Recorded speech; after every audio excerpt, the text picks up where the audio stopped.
That was agonizing. Got stuck in Chop City all day.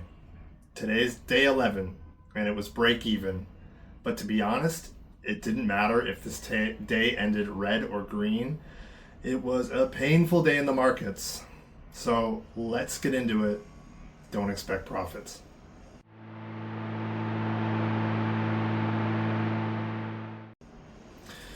So what happened?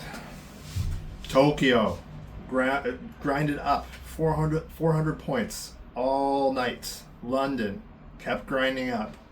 And then the range. I watched it for 4 hours from like 8 a.m. to 11. I had an appointment at 11:30. And instead of just walking away and going to my appointment and coming back to see what had materialized on the charts, I just had to get involved. So I took a small feeler position. And what's the problem with that? Well, I was at the whim of the currents for the rest of the day. It was just one of those days that I've seen many times before where it chops at the top of the range up and down, like a ping pong ball between the previous daily high and the Asia high. And it was such a tight range. It was just tough. Tough on the mental capital and not something you want to be involved in. Talking to Coach and some of the guys in the chat, they know that they shouldn't be involved. They cut their trades. Some of them took small losses, ready to regroup. Me, I held on. I held on for dear life. I have a really hard time cutting losses. I have a really hard time just ending a trade and taking another look at it. I wish I could. I think I need to get better at it, but I left a wide stop and I thought, this is ground up for so long, it must reverse. And I'm sure it will reverse in the New York session. So what did I do? I added, I reduced, I added again. All of the time it was chopping into profit and loss, profit and loss. And then finally it started going in my direction. And I said, I'm moving to break even because no matter what happens, I need out of this trade. So that's what happened. I just couldn't manage it any longer. Couldn't stand the mental anguish, and I decided to exit. And we lived to trade another day. So tomorrow's a new day. I don't want to look at the charts today. If it reverses in the next 45 minutes, that's frustrating. But I didn't take the loss. So we're just down 1 hour for the week. And tomorrow's another trading day. A couple housekeeping things I wanted to mention.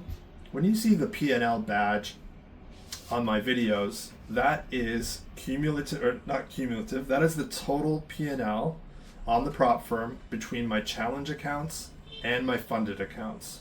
I actually trade them all together in 2 separate groups.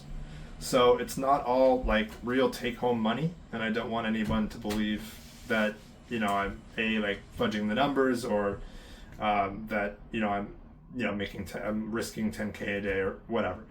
The reality is that your downside is only your fee for the prop challenge, and since fees are cheap, evaluations are cheap, I view it as like asymmetric bets, and so I bet big in evaluations and in challenges. So I think I'll make a video on my system, not my trading strategy, but just the sort of how to play the prop game system. Because I think a lot of people trade their prop firms like they would their real accounts, and there's nothing wrong with being super conservative.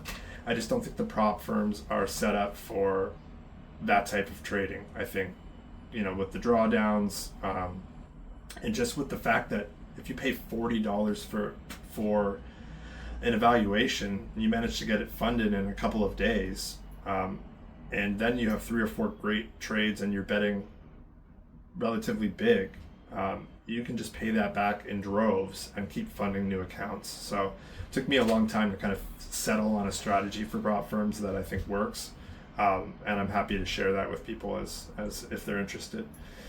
So live to die another day.